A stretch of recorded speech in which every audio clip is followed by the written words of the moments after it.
This is going to be about deconstructive criticism of biblical texts.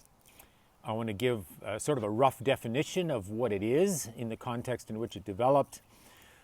I want to illustrate it with a particularly extreme example, one that leaves us kind of shaking our heads. But then talk about, so what exactly is going on? What's the motivation? Where do we perhaps practice deconstructive criticism more than we realize? Or how can we spot it when other people do? Is there in fact a valid place for some form of this? And what's the difference between deconstructing texts and deconstructing our preconceived notions about what those texts say? So that's roughly the goal of what I'm going to do next. So first of all, in what context does deconstructive criticism arise? In a kind of modernist world, a world in which people thought that you could have technical precision, scientific verifiability, if you have the right skills and the right methods, you can guarantee a particular outcome. When that's the mood of the age, when there's no room for your truth, my truth, where imagination doesn't necessarily play a particularly important role, how does Bible interpretation work? Well, you learn a skill, you learn a set of steps, you practice it as objectively as you know how, and when you're done, you figured out what the text means. Not all that different than we practice in seminary when we learn the formal method of interpreting texts. Just find the unit, outline it, research some words, check the literary context. Like, you figure it out, and when you're done, you've got it. You've mastered the text. That's kind of a modernist way of thinking about it. It's not that popular these days. People are much more inclined to say, well, that's how you see it. I see it differently. By what right do you impose your reading on me or my perspective? The mood has shifted far more to things mean what they mean for me, and they mean what they mean from my perspective, and who are you to say otherwise? Which of course raises the big question, what exactly is the goal of finding meaning? Are we or aren't we going to care very much what the original authors designed the texts to say, or do we just find in the texts meanings, possible meanings? So in reaction to this so-called objectivity that decodes texts, when you get a sort of a postmodern assumption about relativity of truth and so on, somebody's going to come along and say, well, watch what I can do with this text. Who's to say that your way of reading this text has anything to make it more valid or to make it more correct or whatever than whatever I'm going to choose to do with it? It's a reaction to the idea of stability of meaning. It's probably also a reaction to abuse of power. When those in power claim they've mastered the text and then take that text and impose its implications on their parishioners, for example, it can be an oppressive form of manipulation. It silences other options. In a world where we become more and more aware that we're all reading from a perspective, there is actually a need to challenge this idea of I've got it all figured out. So a deconstruction critic comes along to say, okay, you've got it all figured out. Actually, you've just manipulated the text to come out a certain way. Watch me. I can make the text come out a certain way. And who are you to say that there's anything wrong with what I'm going to choose to do? So that's the deconstruction of the text. Now, there are forms that are a lot less radical than the one I'm now going to show you. And that's where we're going to go after we work through Stephen Moore's proposal, if you want to call it that, as to how to deal with the Gospel of Mark. After that, we're going to say, now how exactly is that different from reading against the grain or connecting the dots, or looking for the implied message, or creatively bridging the gap between interpretation and application. All of those become forms of reading and applying texts which borrow something, I think, from deconstructive criticism without going to the extreme that we're now going to observe. So I'm going to use pen and paper to set the backdrop, and then I'm going to do a very short reading from a book called Mark and Method. It's a series of interpretations, if you want to call them that, one of which is by Stephen Moore, a deconstructive critic who first explains deconstruction and then illustrates it from the Gospel of Mark. So the problem is, this one page, or most of a page that I want to read to you, is far from self-explanatory. You need all sorts of background knowledge in order for it to make any kind of sense at all. So let's work through the background information that you're going to need, some of which you know, some of which some of you know because you've studied Greek and others don't, some of which none of us knew until Stephen Moore told us about it. But here's the background information before we read the text. Okay, here are some of the things you're going to need to know and understand in order for Stephen Moore's interpretation to make some sense. So the first thing you need to know is what the concept of a chiasm is. Now, he's also going to call it a chiasmus, two words for the same thing. So in ancient literature, sometimes even in modern literature, people will deliberately create a crossing pattern. The word cross is not going to be insignificant. For example, those who want to save their life will lose it, but those who lose their life for the sake of the gospel will save it. Lose, lose, save, save. It becomes a crosswise pattern. The second one inverts the first one.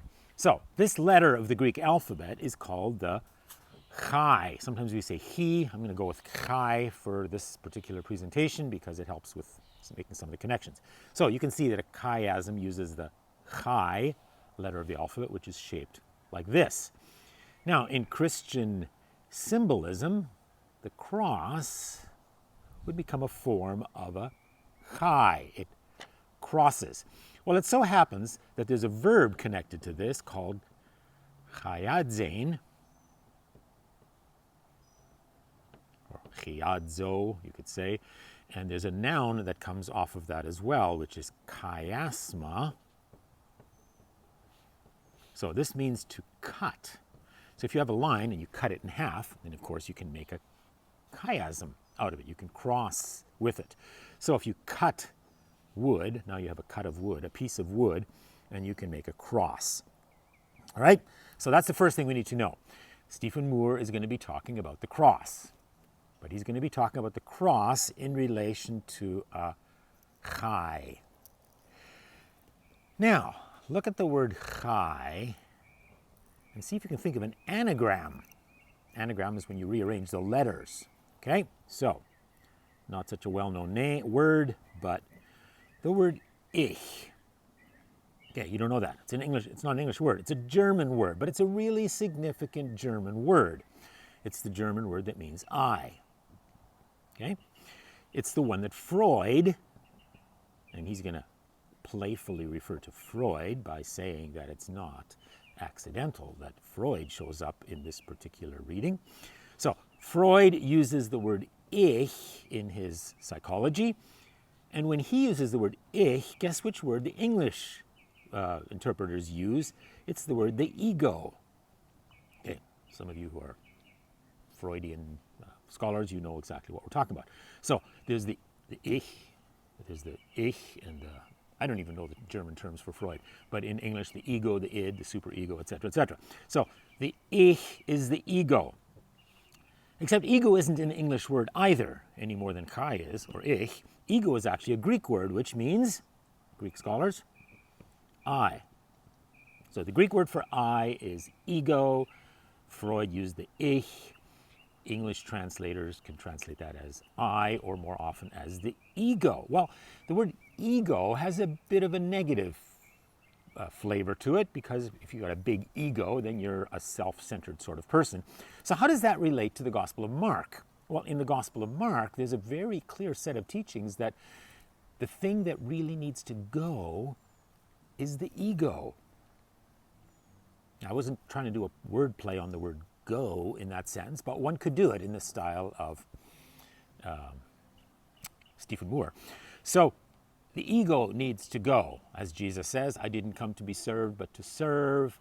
Not my will, but yours be done. In other words, if you can make the ego go away, you can submit to the role of your Heavenly Father, or you can be the servant of others, etc. Now, that's the word ego in Greek. But in Mark and in other places, ego plays another very significant role in the text, and that is in the expression ego eimi, which means I am. I am, Jesus says to his disciples as he passes by on the stormy sea. It's an expression that he uses when he's on trial and the issue of Christology comes up. Jesus is the ego eimi, the I am, obviously alluding to the name of God in the Old Testament. So ego eimi and ego or ego as the I, one of them defines Jesus' true identity, but the other one is the thing that needs to be set aside in order to fulfill the will of God. Now, all of this is just, it's language. This is just information about the Greek language. This is kind of interesting plays on some words. Now, notice the jump he made when he went from a chai to an ich. Like there's not a chance in the world that the gospel writer or any of his readers for the next 1,500 years or more could possibly have imagined that a chai in Greek and an ich in German are supposed to somehow be connected in order to make sense of the text. German language didn't even exist at the time when Mark wrote. So all of that's background information. Now there's one other thing that you really need to know in order to understand what he's going to do with this text, and that is that this ego eimi in Greek, ich, in German it would be ich bin, although that doesn't play a significant role. In English it's I am, but significantly, here's how you say it in French. It's je suis. Okay? Now, how in the world can that be relevant? Mark didn't know French any more than he knew German or English. Well, Stephen Moore is going to pretend that it's relevant. Okay? So, all of that is background information. I'm going to come back later to show you just a couple more things. Actually, let me show you already. So, the concept of a fisherman's tale or a fish story, when you exaggerate the size of the fish that you caught, or, for example, you tell the story about the big one that got away. Okay, we call that a fish story. In Britain, of course, Stephen Moore is from Ireland, so he's using British English at various points, or Irish English. And he wants to talk about the angler's tale. That would be the story that a fisherman tells.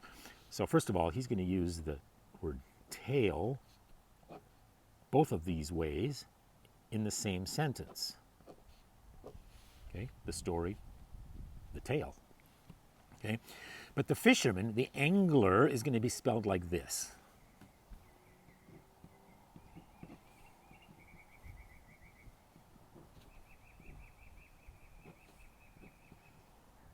So this is an angler's tale.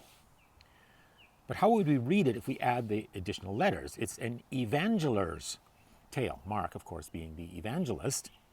And this is the kind of thing a deconstructive critic is going to want to do. He plays with words. Sometimes he plays with words by putting letters of the word under erasure. That means let's erase them, but not really erase them. We have to stroke them out so that people can see what we're erasing, so that they know that we actually are implying both of them.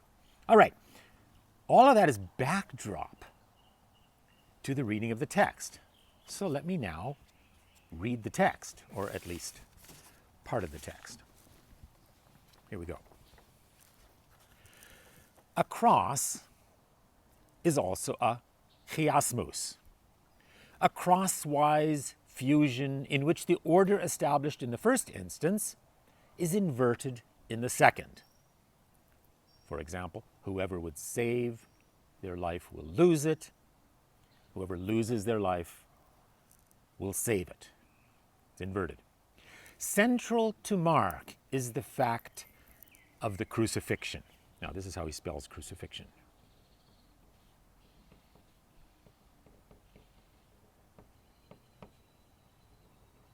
Notice he calls it the fact of the fiction.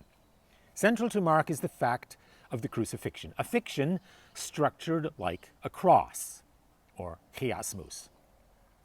Chiasmus comes from the Greek word chiadzein, to mark with the letter X, or he, pronounced he, chai. The chai is an anagram of ich, which is German for the personal pronoun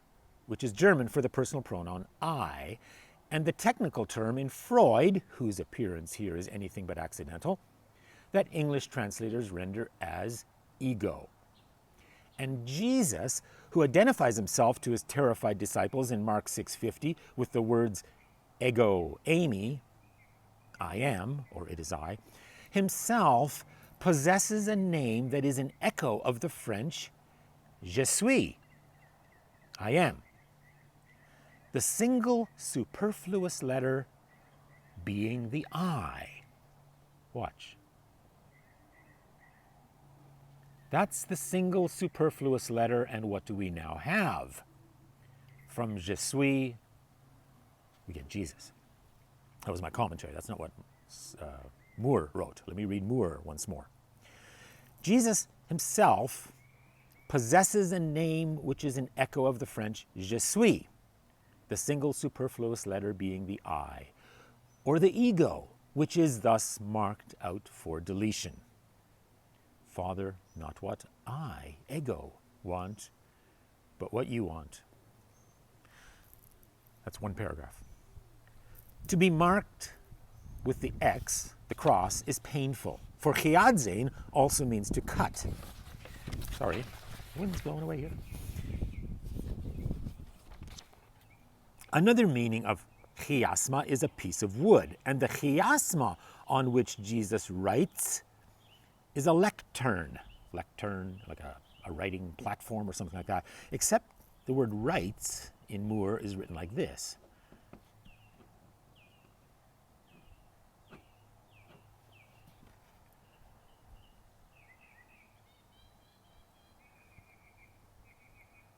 The wood on which Jesus, lost my place. The chiasma, the wood, on which Jesus writhes, is a lectern as well as a writing desk. Dying, he opens the book to Psalm 22 and reads the opening verse, my God, why have you forsaken me? Chai, the first letter of Christos, Christ, is also the 22nd letter of the Greek alphabet. So now the fact that Chai is the 22nd letter corresponds to Psalm 22. Do you think Mark was thinking about that? But Chai, as ich, is also ichthus. Okay, that's the Greek word for fish, and it's an early Christian acronym. Jesus, Christos, Theos, Huiou. So, Jesus Christ. Let me read from Moore. Ichthus, fish in Greek, was an early Christological acronym. Jesus Christ, Son of God. Savior. Forgot the last one. Dragged from the muddy water in Mark 1:10, and he quotes, and when Jesus came up out of the water, dragged from the muddy water, Jesus slithers across the surface of the text. Okay, now he's comparing Jesus to the fish. Who can ever grasp him? Mark itself, that is the text, comes closest. Mark's plot lines are actually fishing lines, as are also the lines on its page. And the genre of the text is a fishing manual. After all, Jesus says, I will make you fishers of men. Caught and taught By these fishermen, Jesus' followers will become a school of fish. But Jesus himself must first be caught. And he alludes to Mark 14:46. They seized him in the garden. And so Mark's book becomes a hook, a clawed fish hook.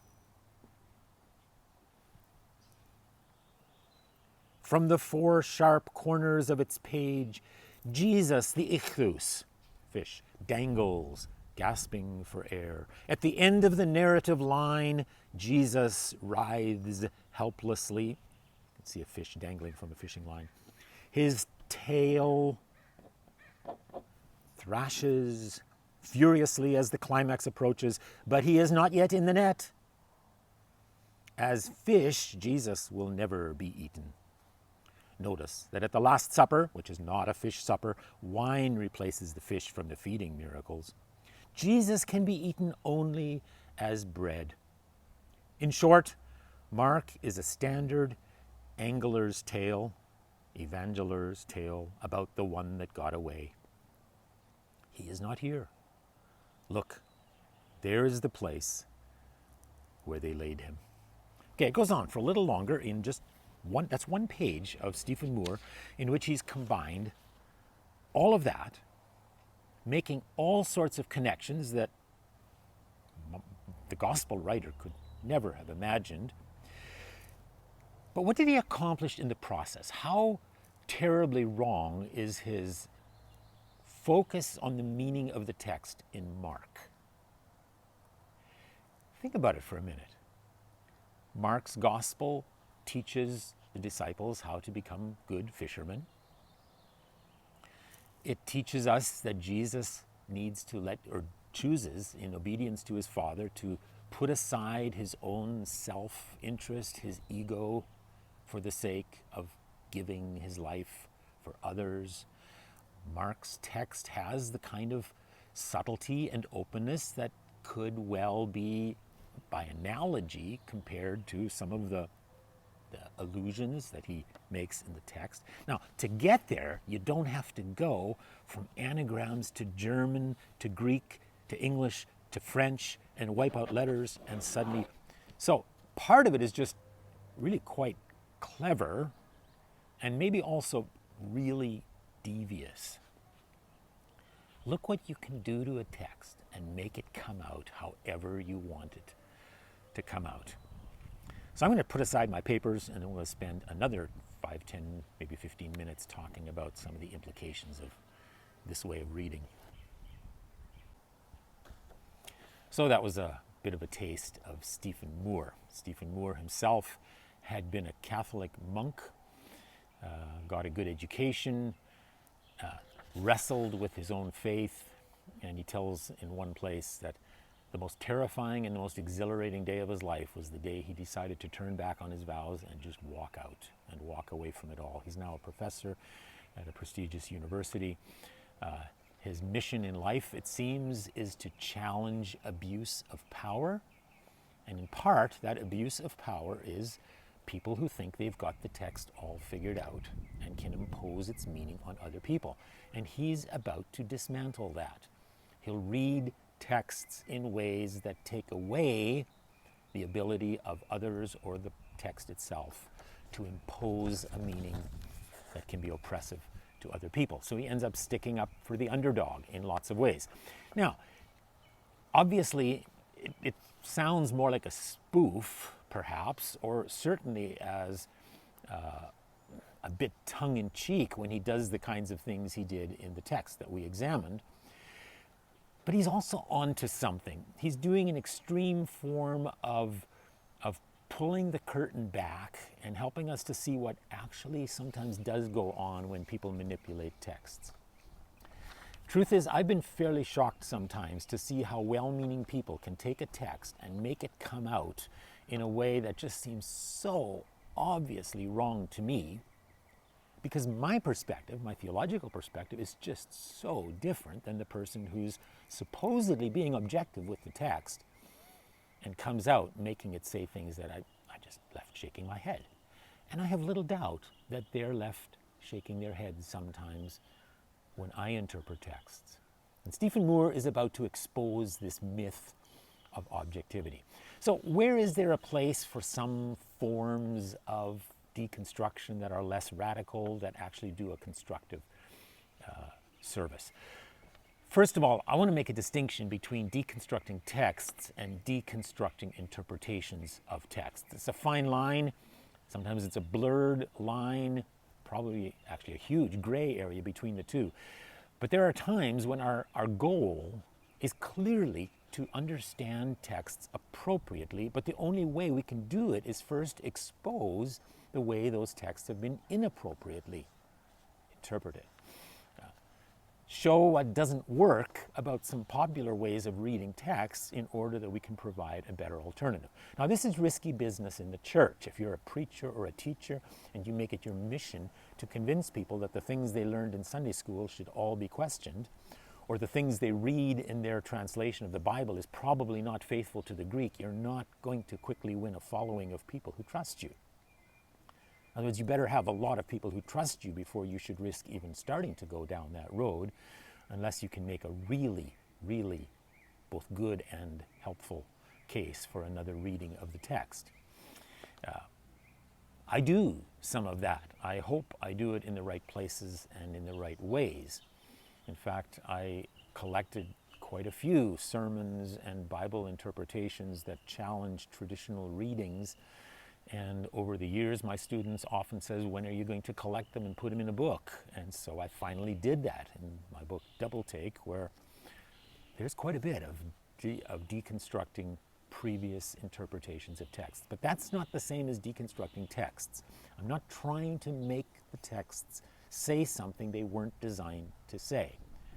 Quite the opposite. I'm trying to figure out what were the texts designed to say, and how have our traditions sometimes gotten in the way of looking at it once again. Now, none of us dare ever claim we've got it all figured out. But that shouldn't stop us from doing the best that we can, even when that implies challenging other alternatives. So, somewhere in the course that is going to be watching this video, you're going to also be watching one or two of my own deconstructed interpretations of texts. And I think we should do that only when we can offer our hearers and our readers something more than we are at least potentially taking away from them. So there's a difference between dismantling texts and dismantling readings of texts. But there's a big gray area between them. Years ago, Phyllis Tribble published a book called Texts of Terror, reading and rereading some of the texts in the Bible that are really difficult to read if we're committed to honoring the people with less power, and in their world, that would often have been the women who were being abused by men. And so each chapter took one of these stories, usually from the Old Testament, of men abusing women, and rereading them in a way that empowers the victims, empowers the underdog.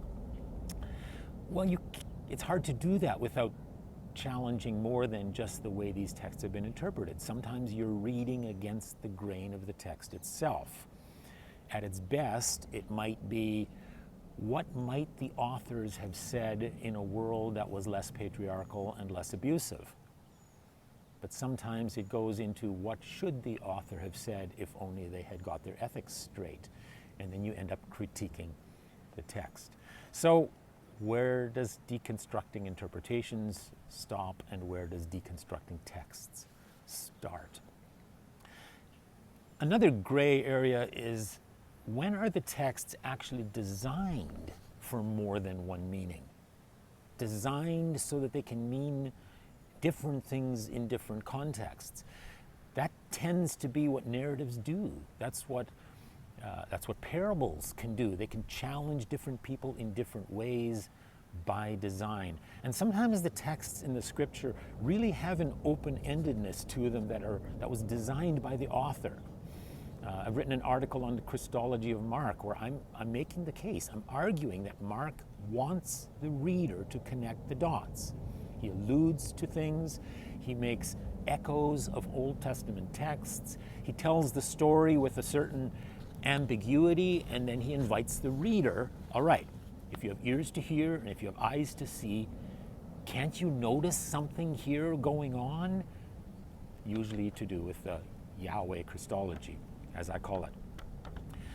The way I interpret Act 16, the planting of the church in Philippi, I think Luke is inviting the readers to read between the lines. Well, how do you read between the lines without filling in the gaps? And when you're filling in the gaps of something the author has chosen not to say, it becomes a creative exercise which isn't carefully controlled by rules and strategies and skills that guarantee one particular outcome. I'm always a little bit nervous when I use puns that only work in English. Like, Mark couldn't really have intended that any more than he thought people would notice the anagram of the ich, the chi that becomes the ich. So for example, in Mark chapter 16, verse 1, remember that a woman anointed Jesus' body beforehand for burial. And then the three women who prepared their spices and weren't planning ahead because they didn't anticipate a resurrection, they come to the tomb early Easter Sunday morning. Well, this is what Mark's text says. Very early on the first day of the week, just after the sun had risen, and then I pause, just after the sun had risen. Well, there's a pretty good pun for you, except there is no pun in Greek. The word sun and sun is not in any way related. However, Malachi did predict that the Son of Righteousness will rise with healing in his wings. So my interpretation of Mark 16 often begins with this pun in English and then shifts to what is in fact a valid biblical allusion from the book of Malachi.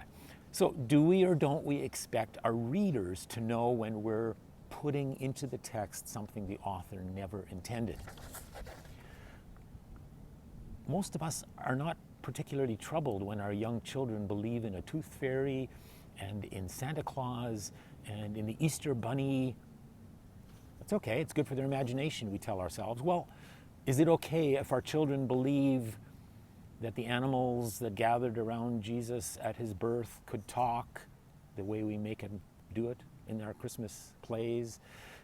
That the little shepherd boy who played his drum was part of the Christmas story? Like, we play with texts all the time, and we justify it as age appropriate, as we'll be careful that the message still comes through in approximately the way the author intended it to be understood, but we'll fictionalize the way it was done.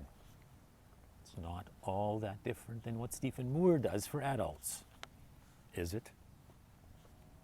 So, when do we deconstruct texts? When do we encourage an imaginative reading that pulls out of or puts into texts things that authors never really intended?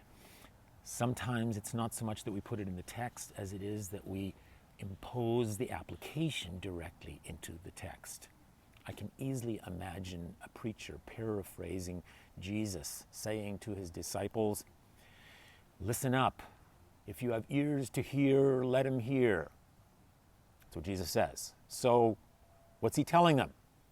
Turn off your cell phones, shut off your notifications, pay attention. We do that as preachers. We contemporize the text, except we've just become anachronistic, putting into a text something that could not possibly even have been understood for 2,000 years of church history. Do our hearers and our readers sometimes or always catch when we're playing with the text, when we're jumping from what the text actually says to what we've decided the appropriate application of that text might be? I think there's a fine line. I think Stephen Moore does us a service, partly by being so extreme that we would never take him seriously as an interpreter of the author's intention, but by cleverly showing us that you can actually make texts do all sorts of interesting things. You just have to be creative enough. And that can be a pretty good warning that those of us who think we're pretty clever, and those of us who would like these texts to do all sorts of interesting things because we've got designs on our hearers and our readers, that we too should be cautious to help our readers discern When are we interpreting a text? When are we following the cues, the clues that the authors are leaving for us so that we're faithfully doing what they want us to do? When are we bridging the gap from the text to its potential contemporary application? And how can we do all of that without abusing power by imposing what we claim is the clear and obvious meaning of the text on people who we're just expecting them to take our word for it? I think it's a challenge. I think deconstructive criticism deconstructs what we often do with texts and provides some useful warnings.